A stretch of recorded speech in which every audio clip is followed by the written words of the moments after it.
আসসালামু আলাইকুম এভরিওয়ান। আশা করি সবাই ভালো আছেন। নতুন একটা ভিডিও নিয়ে আসলাম। আজকে বানাবো ঝাল ঝাল রামেন। এর জন্য আমি মুরগি মাংসের কিছু পিস নিয়ে নিয়েছি। তারপর আদা রসুন, সামান্য পরিমাণ মরিচ, হলুদ, ধনিয়ার গুঁড়ো ও লবণ দিয়ে মাখিয়ে নিচ্ছি। 1 ঘন্টার মতো রেস্টে রেখেছি। চুলায় ফ্রাই প্যান বসিয়ে দিয়েছি। তারপর রেস্টে রাখা মাংসগুলো এক এক করে দিয়ে দিচ্ছি। মাংসগুলোকে লাল লাল করে ভেজে নেব।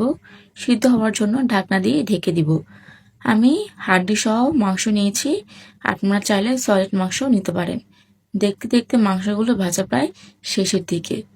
আবার ফ্রাই প্যানে সামান্য পরিমাণ তেল দিয়ে দিচ্ছি। কুচি করে রাখা পেঁয়াজগুলো দিয়ে দিলাম। পেঁয়াজগুলোকে হালকা করে ভেজে নেব। তারপর রসুন কুচিগুলো দিয়ে দিলাম। রসুনগুলোকে হালকা করে ভেজে নেব। 2 মুখ পানি দিয়ে দিয়েছি নুডলসগুলোকে সিদ্ধ করার জন্য। আমি আর মিথিলা খাবো, তাই 2 প্যাকেট রামেন রান্না করব।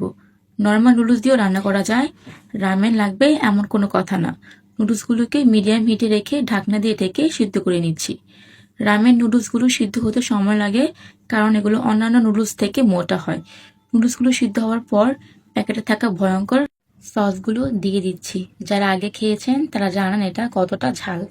এই সস থেকে ঝাল ঝাল একটা গ্রান আসছে। সসগুলো দেখে মিথিলা অনেক ভয় পাচ্ছিল, খেতে না কত ঝাল হয়। আর সাথে আমিও 2টা রামেনের জন্য 2 প্যাকেট সস ইউজ করেছি। কেউ ভেবে নেবেন না শুধু 1 প্যাকেট সস দিয়েছি। সসের কালারগুলো মারাত্মক। এটা খাওয়ার পর আজকে যে আমাদের দুজনের কি হবে এটা শুধু আল্লাহই ভালো জানে। ভিডিওটি আপনাদের কাছে কেমন লেগেছে অবশ্যই কমেন্ট করে জানাবেন। আমাদের ভিডিওটি দেখার জন্য অসংখ্য ধন্যবাদ।